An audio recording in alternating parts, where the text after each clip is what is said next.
अस्सलामुअलैकुम, welcome to my YouTube channel. उम्मीद है आप सब बहन भाई खैर खैरियत से होंगे।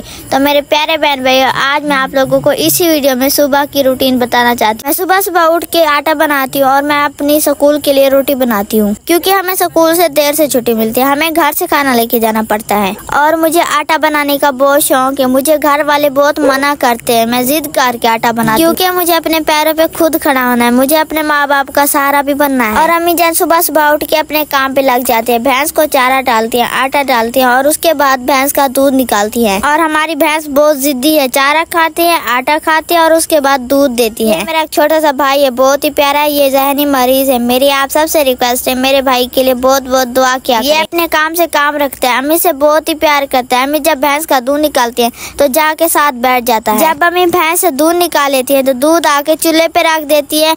अम्मी अपने हाथों से चाय और नाश्ता खुद ही बनाती है, क्योंकि बड़ों के हाथ में बरकत होती है। तब तक मैंने भी आटा बना लिया था। आकर मैंने आटा चूल्हे पे रख दिया। हमारा एक बड़ा सा चूल्हा है, वहाँ आके मैंने रोटी बनानी शुरू कर दी। क्योंकि मैं अकेली थी, मैंने चूल्हे में आग जलाई। मैंने देखा कह रहा था, अभी भी मेरे साथ आके मेरी हेल्प करवाने लगी। हमारे घर में एक दूसरे का हर कोई एहसास करता है। जब कोई काम कर रहा हो तो हम साथ में मिलकर एक दूसरे का हाथ बटाते हैं। और मेरी आप सबसे रिक्वेस्ट है, आप लोग भी अपने घर वालों के साथ में मिलके एक दूसरे के साथ काम किया करें। आप लोगों को पता है, इत्तेफाक में बरकत होती है। और वहाँ से अम्मी ने भी चाय बना ली थी। हम सब फैमिली एक साथ मिलके नाश्ता करने लगे। मेरे चैनल को लाइक, सब्सक्राइब और शेयर जरूर करें।